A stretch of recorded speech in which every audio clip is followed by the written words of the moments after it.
Olá, eu sou a Juliana Pimentel, advogada, especialista em direito previdenciário. Estou aqui para apresentar mais um episódio para o nosso canal do YouTube, que é patrocinado pelas Irmãs do Previdenciário. Já te convido a curtir, compartilhar, comentar também, porque hoje nós temos um convidado muito especial, amigo, advogado. Ele foi candidato aos 2 últimos processos eleitorais à vaga do 5º Constitucional no Tribunal de Justiça do Espírito Santo, que é o nosso querido advogado, sócio do Pinheiro e Santana Advogados Associados, Dr. Vinícius Pinheiro de Santana. Seja muito bem-vindo, Dr. Vinícius. Um prazer e uma honra recebê-lo aqui. Obrigado, Juliana. A honra é toda minha. É um prazer estar aqui e conversar com você. Espero que eu possa contribuir da melhor forma possível para você e para a advocacia em geral. Com certeza. Então, advogados, advogadas, jovens advogados, não percam esse episódio, que com certeza nós vamos aprender muito com o Dr. Vinícius, que vai trazer dicas para a gente. Nós vamos falar sobre a advocacia, o panorama atual, as principais tendências e desafios. E eu já quero iniciar, Vinícius, falando como que a advocacia mudou, né? Como que a nossa realidade hoje, sendo donos de escritórios de advocacia, estamos enfrentando muitos desafios. Eu queria que você trouxesse aqui para a gente o panorama atual da advocacia, né, diante desse aumento aí da concorrência, da digitalização dos serviços jurídicos. E aqui eu posso dizer, na minha área, advocacia previdenciária, que quando eu e minha irmã iniciamos o nosso escritório, era uma realidade e hoje é outra completamente diferente. Tem uma enxurrada de advogados que migraram ou estão aí iniciando a carreira já no direito previdenciário. Fala um pouquinho para a gente sobre esse panorama e esses desafios. Obrigado, Juliana. Esse assunto é um assunto muito importante. Todos nós que estamos no mercado vivemos com essa aflição, né? Como vai ser o dia de amanhã? Esse ano é um ano de Copa, é um ano de eleição. E a gente sabe que, historicamente, para muitos escritórios, é um ano difícil, um ano de muita batalha. A concorrência só aumenta. O Brasil, como a maioria de nós do mercado jurídico sabemos, é o país que mais tem advogados por habitantes. Nós temos um advogado para cada 164 pessoas. Isso não existe em nenhum lugar do mundo. E por ano, eu trabalhei esses números, né? Por ano, nós temos de 100 a 130 mil bacharéis. Então, muita gente entra no mercado jurídico de um modo ou de outro, seja para advogar ou não. De modo que todas essas pessoas, e mesmo aquelas que não têm formação jurídica, com o advento da tecnologia, da internet, né, que não havia quando nós começamos a advogar, pelo menos a minha realidade é essa. As nossas pesquisas de jurisprudência eram feitas através dos IOBs da vida, né, assinaturas que a gente tinha, que chegava pelo correio em papel e a gente lia aquelas jurisprudências para poder usar no nosso dia a dia, né? Hoje em dia nós temos essa competitividade muito mais acirrada, mas, por outro lado, nós temos também um mercado projetado muito forte até 2030. Estima-se que o mercado jurídico vai alcançar a cifra de quase 60 bilhões de dólares até 2030. Então, é muito dinheiro também. São quase 40 milhões de processos por ano. Então, isso muda totalmente o cenário que existia há pouco mais de 10 anos, mas no nosso caso, no meu caso especificamente, que tem mais de 30 anos, o cenário mudou totalmente, de fato. Antigamente, o cliente procurava o advogado que era detentor do conhecimento. Ele tinha o conhecimento. Hoje, o conhecimento não é mais exclusividade do advogado, assim como não é mais exclusividade do médico e do engenheiro. Você consegue obter conhecimento e, muitas vezes, o cliente já chega com conhecimento, com pesquisas feitas. Então, o que o advogado hoje precisa não é simplesmente ter o conhecimento técnico jurídico. Claro que isso é a base, mas ele precisa entregar valor de outras formas, né? Então, o advogado hoje precisa responder às demandas do cliente de forma mais rápida. Então, esse entregar valor com mais eficiência é, dentre outras coisas, resolver os problemas de forma mais rápida. Além disso, o advogado precisa ser transparente com o cliente. Ele não basta ser honesto, ele tem que ser transparente, ou seja, não basta não dizer a verdade, ele precisa dizer antes tudo aquilo que precisa ser dito. Ele precisa estar sempre alinhando as expectativas com o cliente. Então, a comunicação hoje do advogado é muito importante. Nós sabemos que nós vamos em médicos que são excelentes, sabemos que eles são bons, mas às vezes escolhemos outro profissional porque se comunicou melhor com a gente. Então, a gente conseguiu entender o que ele diz, consegue entender o tratamento e até onde ele pode ir. Porque assim como na área médica, na área jurídica, o advogado não resolve tudo. E isso precisa ser dito para o cliente, até onde vai a atividade dele. Porque se isso não for feito, no meio do caminho gera ruído. E às vezes você deixa de ter aquele cliente com você ou deixa de ser indicado pelo cliente. Então nós temos aí também a possibilidade de escutar melhor e entregar para o cliente um serviço mais individualizado. Então hoje o cenário exige que o advogado entregue mais valor e não simplesmente demonstre conhecimento técnico. Você falou tudo, Vinícius, e aí eu estou me recordando aqui, né, que ultimamente, nos últimos anos, a gente tem estudado muito sobre comunicação, a gente está fazendo uma mentoria com o Sam Merage, que é voltada à comunicação, voltada ao processo de vendas. O advogado hoje ele precisa ser especialista em comunicação e especialista em vendas. Os escritórios de advocacia mais modernos, mais atuais, que estão aí estudando, eles estão com o setor comercial dentro dos seus escritórios. Sim. Você imagina que desafio grande, né, para a advocacia. Eu até fiz um comparativo um dia desse, eu falei que nós que somos formados em Direito, eu já tenho aí 25 anos de formada também, advogar, peticionar, fazer uma audiência, uma sustentação oral hoje, para nós, é o menos desafiante, né? O mais desafiante para a gente é exatamente fazer o processo de venda do nosso serviço, né?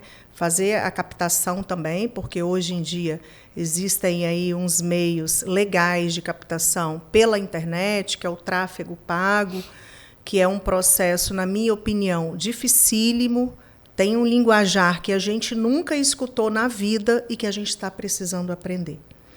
E aí, com base nisso, eu queria que você falasse também sobre as principais tendências, né, dessa tecnologia avançada, o uso da IA, da automação de processos, o que você pensa sobre isso, se você já está se utilizando, se realmente a gente precisa se curvar a essa tendência. Claro que já estamos. Hoje, 77% dos advogados usam inteligência artificial. Então, isso já é uma realidade e não tem sentido nós não enfrentarmos isso. É uma necessidade. E a tendência principal nesse novo cenário é justamente o advogado aprender a delegar para a inteligência artificial essas tarefas mais repetitivas, essas tarefas de grande volume. Isso é necessário que o advogado faça, né? Petições padrões, revisão de documentos. O advogado precisa fazer isso. Por quê? Porque os robôs, porque a inteligência artificial, em muitas tarefas, são tão ou mais eficientes que a gente. Na pior das hipóteses, são mais rápidos do que nós. Então, não tem sentido a gente não enfrentar isso e não investir isso. É uma mudança de mentalidade, é uma quebra de paradigma, principalmente para os advogados que já estão no mercado há mais tempo, que não aprenderam a advocacia com a inteligência artificial. Sem dúvida, a principal tendência é essa, e isso não é ruim, isso é bom. Isso é bom porque deve servir para sobrar tempo para que nós continuemos a fazer aquilo que a gente faz melhor e que os robôs não fazem, que é o julgamento humano, a empatia no atendimento com o cliente. E sustentação oral, a audiência. Exatamente. Né? Olhar nos olhos do cliente, entender o que realmente toca no cliente, o que ele realmente está precisando. Então, além dessa... utilizar a inteligência artificial para isso. Né? Essa é a tendência principal da advocacia hoje, não tem dúvida alguma. Para sobrar tempo para a gente criar teses inovadoras, se debruçar em questões mais complexas. Não, com certeza, eu também sou super a favor do uso da inteligência artificial, que inclusive eu vejo como um assessor. Tem gente que fala que é um estagiário do advogado. Eu vou além, é um assessor, é o braço direito e esquerdo do advogado, né? Que o advogado, sabendo fazer o uso, com certeza será um grande avanço e uma economia de tempo, né, Vinícius? Exatamente. Hoje em dia, o tempo está passando muito rápido. Eu falo lá com a nossa turma no escritório, o nosso tempo é precioso. 1 minuto do nosso dia é preciosíssimo. Então, a inteligência vem nos ajudar a isso.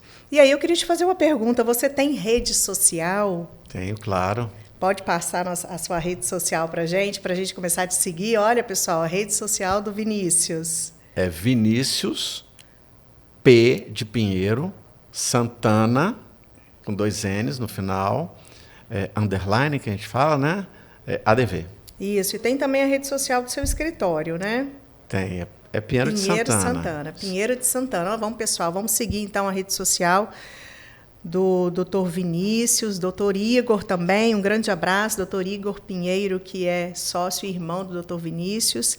Por que eu estou te perguntando isso? Porque eu queria saber como que você enxerga o papel das redes sociais, do tráfego pago, dessa captação de clientes, né, fortalecimento da autoridade do advogado, através desse meio de comunicação, e se você faz uso dele. Sim, fazemos, e a gente já faz tráfego pago, impulsionamento, a gente já faz isso. Isso não é mais proibido, né? Chegou um tempo que se falava sobre essa proibição. Na verdade, no meu modo de ver, ela não existia, essa proibição expressa, no meu modo de ver, ela nunca existiu.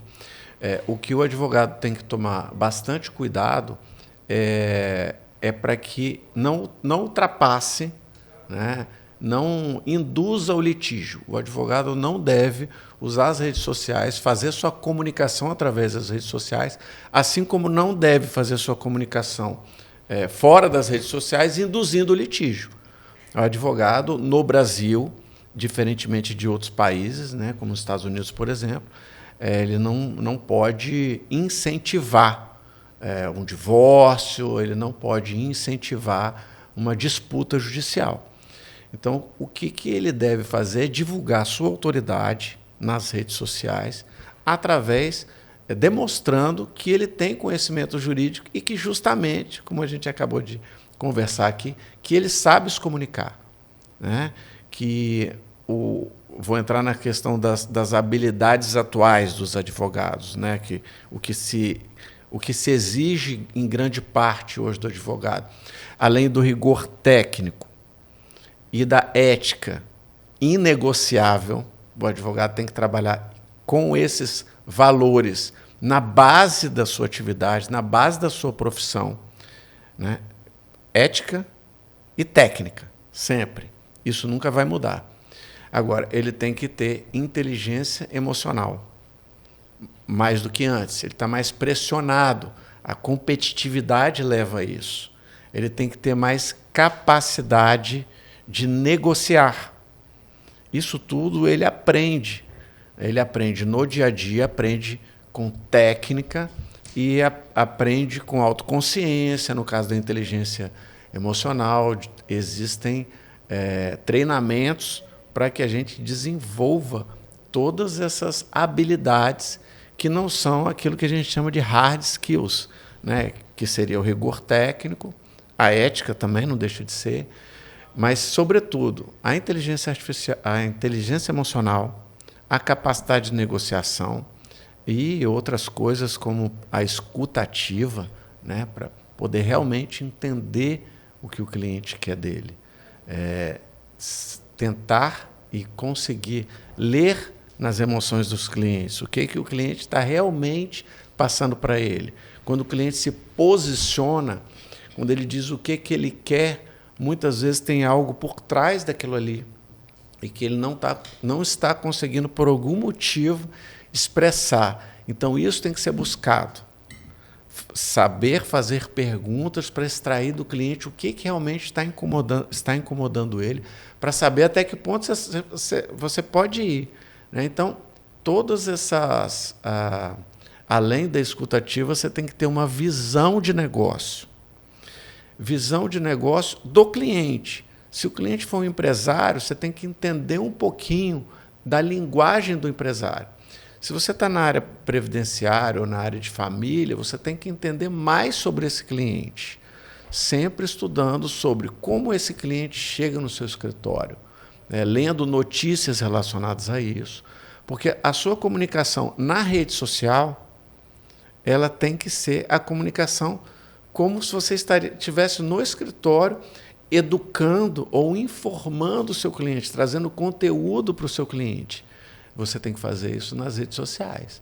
Você não pode ir muito além disso. Né? E aí você pode impulsionar, e aí você pode fazer tráfego pago. Exatamente. Sem medo. Sem medo. Não é mais proibido, né, Vinícius? Importante você falar sobre isso, porque, principalmente, né, para os jovens advogados que estão entrando no mercado de trabalho agora, que a gente precisa ter esse cuidado de não fazer exposição da figura e nem do caso do nosso cliente. Né? Nós temos que trabalhar com o sigilo absoluto da nossa profissão. Né? Precisamos estudar o nosso estatuto da advocacia, o nosso código de ética e disciplina, né, para poder a gente ali não causar nenhum prejuízo para o nosso cliente e nem colocar a nossa profissão em risco também e não manchar a profissão do advogado. Né? Então, costumo sempre também conversar com alguns colegas que é importante a gente tomar esse cuidado com as redes sociais, esse marketing jurídico, para a gente não ultrapassar os limites. Né? Sabemos que quem ultrapassa pode ser penalizado, pode responder um processo no Tribunal de Ética e Disciplina, na OAB, e ninguém quer isso e ninguém deseja isso para ninguém. Né? Nós já temos tantas coisas com que nos preocupar, não vale a pena ter um processo no Tribunal de Ética para a gente ainda ter que se defender, né? Exatamente, não vale a pena. E eu queria que você falasse um pouquinho agora sobre essa questão dessa mudança de mercado, nessa construção da carreira mais sólida dos próximos anos, né? Aquele advogado que deseja se consolidar no mercado. É óbvio que isso precisa tempo, tá, pessoal? Já quero deixar aqui uma dica para os advogados, principalmente aqueles que estão iniciando a carreira. Precisa ter paciência. E eu me recordo que o Dr. Riske falava muito isso, né, para a advocacia, enquanto presidente da OAB, e com certeza continua falando ainda.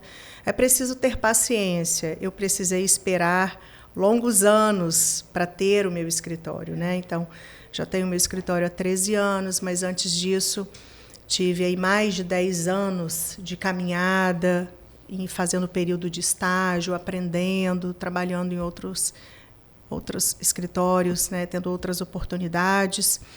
E a gente vê que no mundo atual, essa velocidade da internet, as pessoas querem tudo para ontem. Né? Eu gosto sempre de lembrar que teve um período muito difícil da minha vida, da minha carreira, Vinícius, acho que você já ouviu falar sobre isso, que eu ia desistir da advocacia. Né? Então, se você que está aqui nos ouvindo e deseja desistir da advocacia, porque está demorando ver o resultado, não desista, não.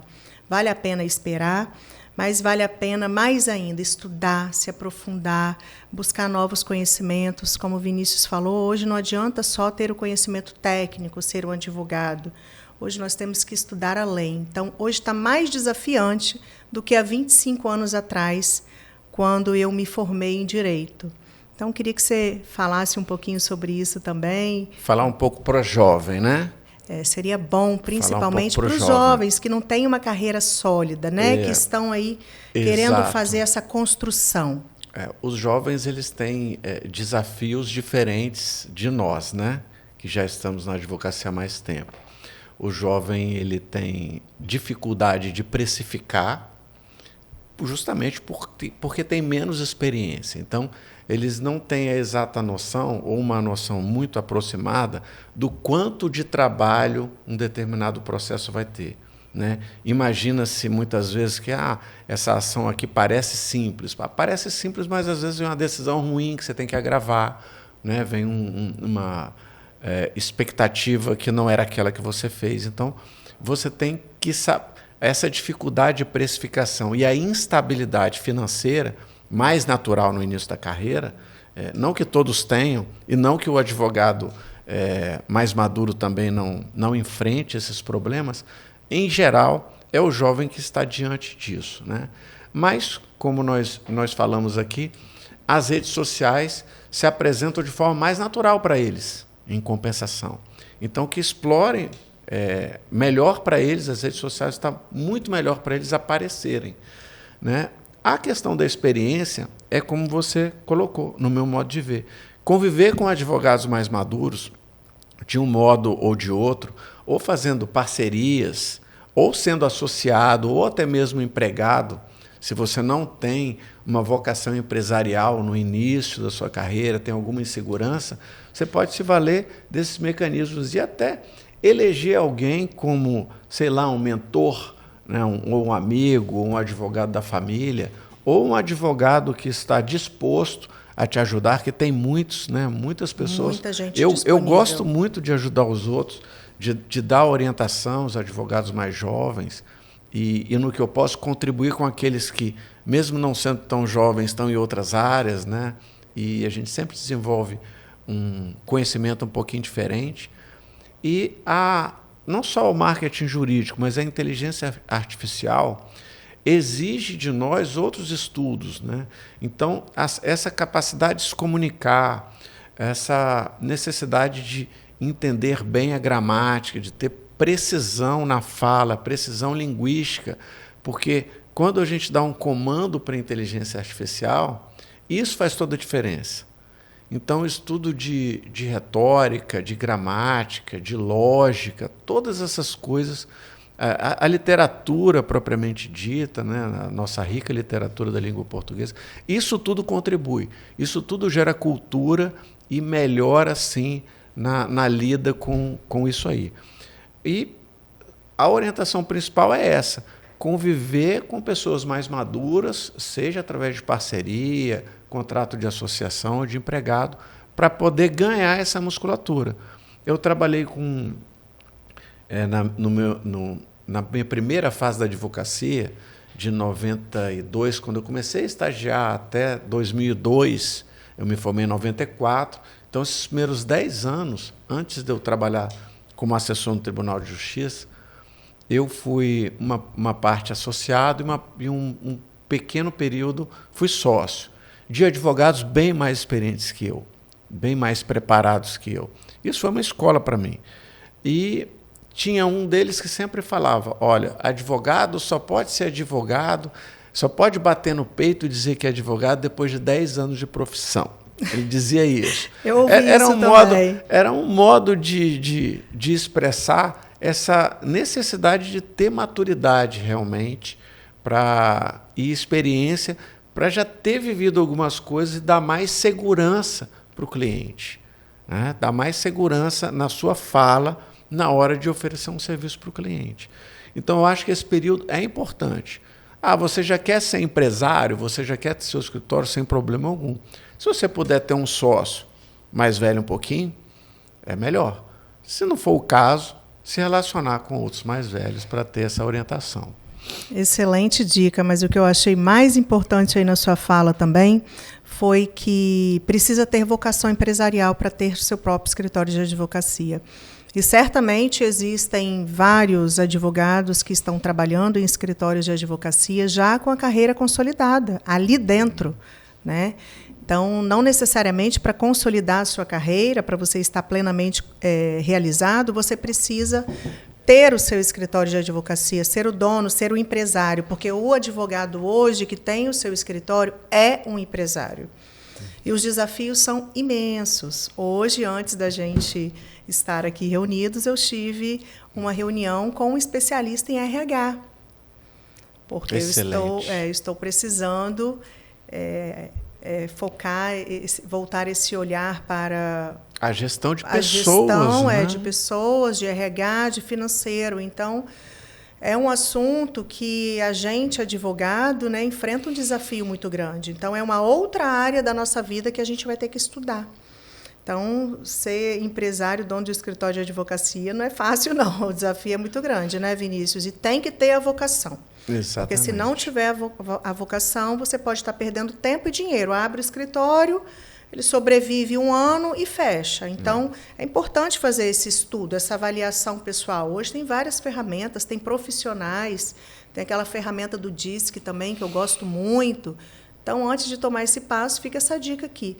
Converse com um gestor, alguém voltado para essa área, e veja se você tem vocação para ter o seu escritório de advocacia. Porque hoje, como eu falei, o tempo vale ouro e a gente não tem nem tempo nem dinheiro a perder. Que ganhar dinheiro também está bem difícil hoje. Com certeza. Muita competitividade. Muita. E a diferença, a gente só vai fazer se a gente se desenvolver nessas outras áreas também. Então, ok, se você não tem vocação para a gestão, muita coisa você treina e consegue aprender. A gestão de coisas e pessoas e o empreendedorismo, né? Essa vocação para buscar as coisas, para crescer mesmo profissionalmente, fazer o seu escritório ir além da sua pessoa física, né? Isso é algo que, às vezes, é melhor você ter um gestor dentro do seu escritório para desenvolver essa atividade do que você mesmo ter que fazer. Se a sua vocação é muito mais intelectual, de fazer peças, de estar no operacional, sem problema algum você ter alguém para fazer esse trabalho que para você é mais árduo e te liberar para fazer outras coisas. Um controller, né? Ter alguém que conte prazo. A nossa equipe, de um ano e pouco para cá, passou a ter uma controller. E essa controller, ela deu uma tranquilidade muito maior para os operadores, aqueles que lidam mais com os prazos processuais diuturnamente, assim como para os advogados que estão mais voltados à prospecção, aqueles advogados que estão na rua também. Na rua é modo de dizer, né? Você pode estar dentro do seu escritório prospectando. Sim. Através de telefonemas, etc. E tal, mantendo essas relações. O grande desafio hoje, se você me permite antecipar isso, para o advogado jovem, a gente falou um pouquinho já, que é essa falta de experiência e eventualmente de precificação. Do advogado mais antigo é justamente abrir a cabeça, desconstruir paradigmas, né? Perceber que a inteligência artificial veio para ficar e que ela nos ajuda, sem perder aquela essência da advocacia artesanal que busca sempre a individualização, atender cada cliente diferentemente um do outro, porque nossos clientes são pessoas e nenhum de nós é igual ao outro, e nossos cuidados também são com os patrimônios dela. E cada um lida, às vezes patrimônio, às vezes a própria vida, como no caso do penal, a liberdade, né? E cada um lida com isso de modo diferente, né? Cada um tem um patrimônio, dá a destinação diferente para o seu patrimônio, enxerga as coisas diferente do outro. Então, essa individualização é muito importante. Essa advocacia, essa essência da advocacia, ser algo artesanal, não deve ser deixado de lado, no meu modo de ver. Sim, concordo plenamente. Que aula, doutor Vinícius. Muito obrigada. Com certeza esse episódio vai ajudar muitas pessoas, me ajudou. Depois que ele estiver pronto, eu vou assistir novamente, nós vamos divulgar esse material para toda a advocacia, principalmente a jovem advocacia, porque o doutor Vinícius Pinheiro de Santana é um advogado com muita referência, muita bagagem, e que o que ele trouxe hoje é uma verdade e a gente precisa encarar. Obrigado, foi um prazer estar aqui com você. Obrigado pela lembrança novamente.